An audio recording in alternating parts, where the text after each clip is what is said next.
O que é que você faz às vezes que você sabe que você não deveria fazer?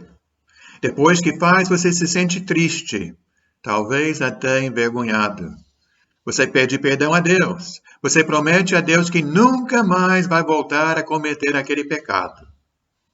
Mas, quando você menos espera, você já fez aquilo que você não queria fazer mais uma vez. O irmão me falou sobre uma família que ele conhece. Um dos filhos, já adulto, que é amado por todos na família, tem um problema com drogas. Ele já roubou R$ 400 de uma irmã, R$ 500 de sua mãe. Sem querer, já incendiou a casa pelo menos uma vez.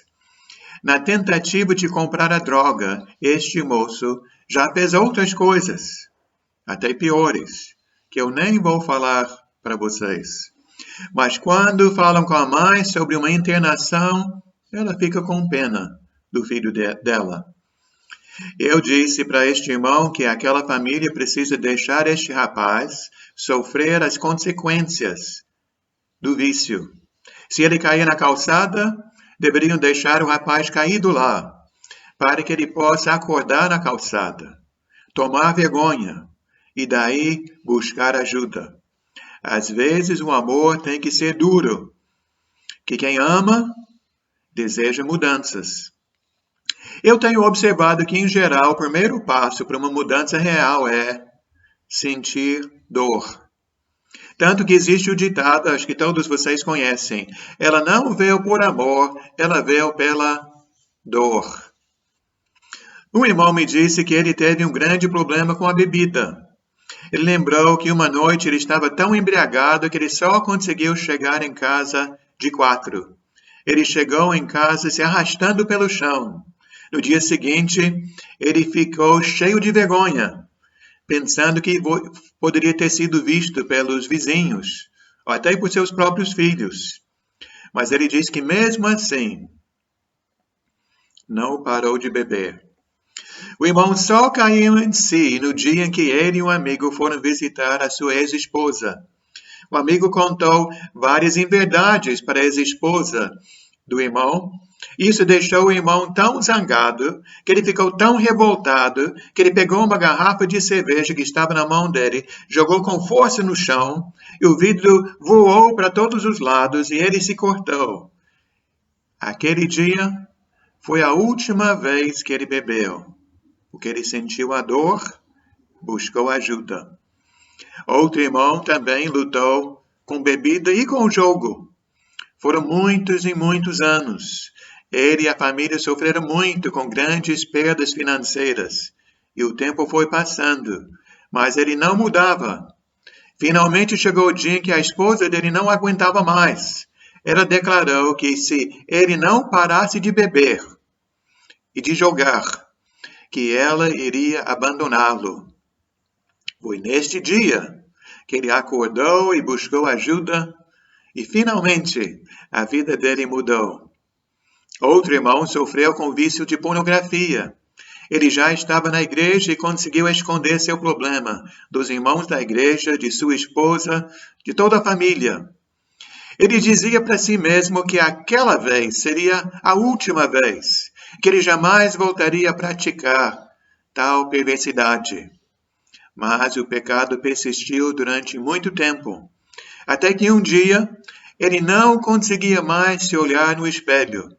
Ele percebeu que, se ele não confessasse o seu pecado e não procurasse ajuda, que ele jamais iria se livrar daquele vício. Foi naquele dia que a vida dele mudou, ou começou a mudar. Irmãos, nós poderíamos ficar falando o dia inteiro, dando exemplos desse círculo vicioso do pecado. Esta história também aparece nas páginas da Bíblia Sagrada. A história de um povo escolhido por Deus, um povo amado por Deus, um povo santo, um povo que foi alertado sobre os perigos e as consequências do pecado. Mas um povo que abandonou a Deus, mesmo assim. Foram décadas de rebeldia e traição. O povo se arrependia, mas depois voltava a pecar. Deus perdoava seus filhos, mas eles voltavam a desobedecê-lo. Foi por isso que o Senhor permitiu que outras nações invadissem e derrotassem o povo de Israel. Primeiro foram os assírios, mais tarde foi Nabucodonosor e a Babilônia. Deus usou estas nações pagãs para castigar seu povo rebelde. Parece que nosso Deus pensa que a dor tem um propósito básico. Como seria se você nunca sentisse dor? Se você colocasse sua mão no fogo sem sentir dor?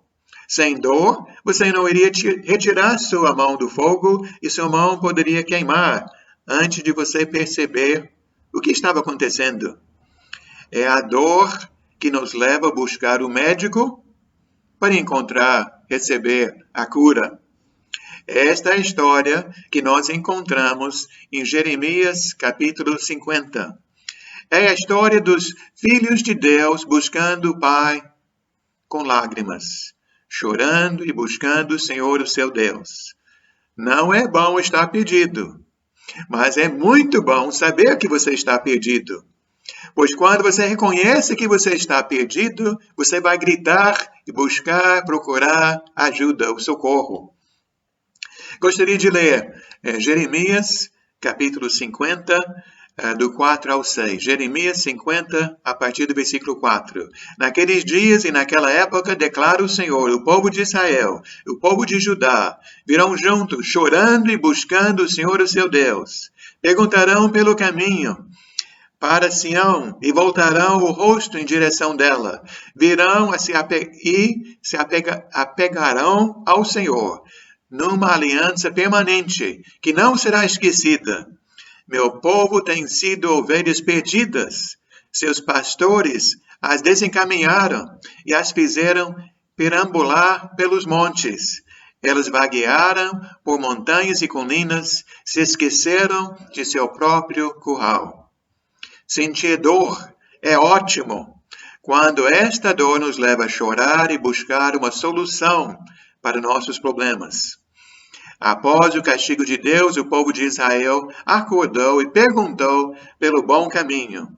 Voltaram seus rostos na direção do Senhor, se apegaram ao Senhor novamente. Tomaram a decisão de fazer uma aliança perpétua com Deus, que jamais seria esquecida.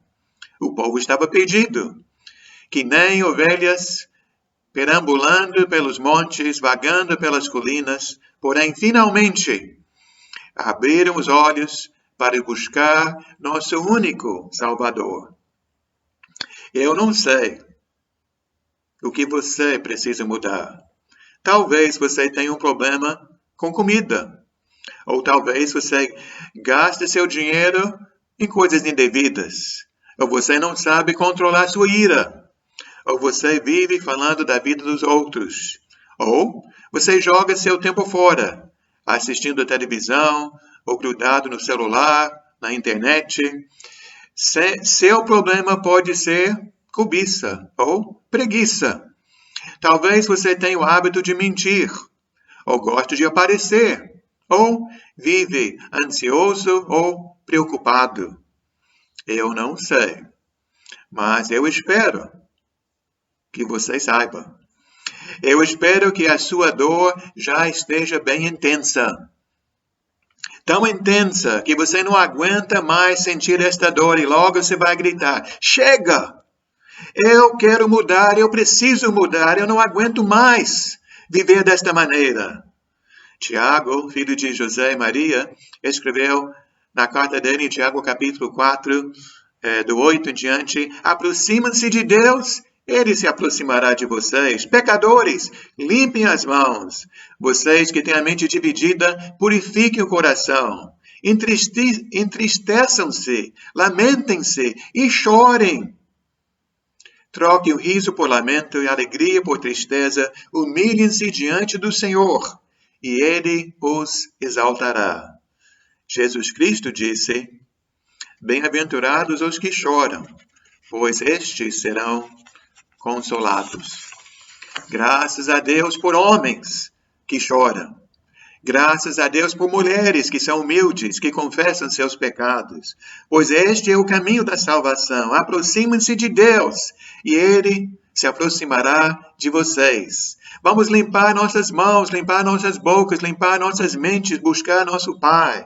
Chega de ter uma mente dividida, sempre arrumando desculpas e justificativas.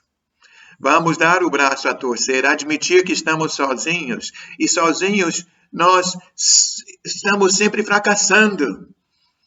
Vamos correr para os braços do Senhor, pois Ele é a nossa rocha e fortaleza. Vamos nos lançar aos pés do Senhor, pois Ele é o bom pastor que cuida de mim e de você. Eu prego a palavra de Deus há cerca de 40 anos. Sabe por quê? Porque é um imenso prazer proclamar as boas novas da salvação. Eu gosto de declarar alto e claro, junto com o apóstolo Paulo, Jesus Cristo veio ao mundo para salvar os pecadores, dos quais eu sou o principal. Querido irmão, querido amigo, a sua vida pode ser diferente. O Deus que nós servimos tem muito prazer em recuperar peças quebradas e danificadas, como eu e como você. Nosso Pai é especialista em dar vida aos mortos. O povo de Israel pecou tanto, correram atrás de outros deuses, envergonharam ao Senhor. Mas olha o que o Senhor disse em Jeremias capítulo 50. Vou ler agora do 17 ao 20. Jeremias 50, 17. Israel é um rebanho disperso, afugentado por leões. O primeiro a devorá-lo foi o rei da Síria. O último a esmagar os seus ossos foi Nabucodonosor, o rei da Babilônia.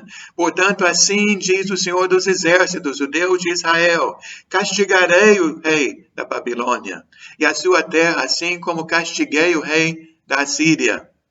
Mas darei Israel de volta a sua própria pastagem, e ele pastará no Carmelo e em Bazã, e saciará o seu apetite nos montes de Efraim e de Gileade. Naqueles dias, naquela época, declare o Senhor, se procurará pela iniquidade de Israel, mas nada será achado, pelos pecados de Judá, mas nenhum será encontrado, pois perdoarei o remanescente que eu poupar. Grita comigo agora. Aleluia! Glória a Deus! Deus seja louvado! Como o profeta Isaías escreveu em Isaías capítulo 1, versículo 18, venham, vamos refletir juntos, diz o Senhor, embora seus pecados sejam vermelhos como escarlate, eles se tornarão brancos como a neve, embora sejam rubros como púrpura, como a lã se tornarão. Que maravilha, não é? Vamos nos arrepender, vamos buscar o caminho do Senhor. Israel foi esmagado pelos assírios, depois pelos babilônios, mas Deus nunca parou de amar seus filhos. Este grande Pai, com o coração cheio de amor, disse: mas darei Israel de volta à sua própria pastagem, pastará em Carmelo e em Bazã, e saciará o seu apetite nos montes de Efraim e de Gileade. Falando sobre um povo que pecava e pecava e pecava de novo, nosso Deus de esperança declarou, naqueles dias, naquela época, se procurará pela iniquidade de Israel, mas nada será achado, pelos pecados de Judá, mas nenhum será encontrado, pois perdoarei o remanescente que eu poupar. Querido amigo, saiba hoje que quando Deus fala, está falado. Quando Deus perdoa, está perdoado. Não deixe ninguém jogar seus pecados na sua cara, depois que seus pecados são perdoados pelo Deus da bondade e o Deus da graça. Como é que a gente canta? Sim, eu amo a mensagem da cruz, até morrer eu a vou proclamar. Proclamar o amor de Deus é bom demais. Jesus declarou na carta de Zaqueu: o Filho do Homem veio buscar e salvar os pecadores. Paulo escreveu à igreja em Roma, Romanos capítulo 5, do 8 em diante, do 6 em diante, me perdoe, Romanos 5, 6 em diante. De fato, no devido tempo, quando ainda éramos fracos, Cristo morreu pelos ímpios. Dificilmente haverá alguém que morra por um justo. Embora pelo homem bom, talvez alguém tenha coragem de morrer, mas Deus demonstra seu amor por nós. Cristo morreu em nosso favor, quando nós ainda éramos pecadores.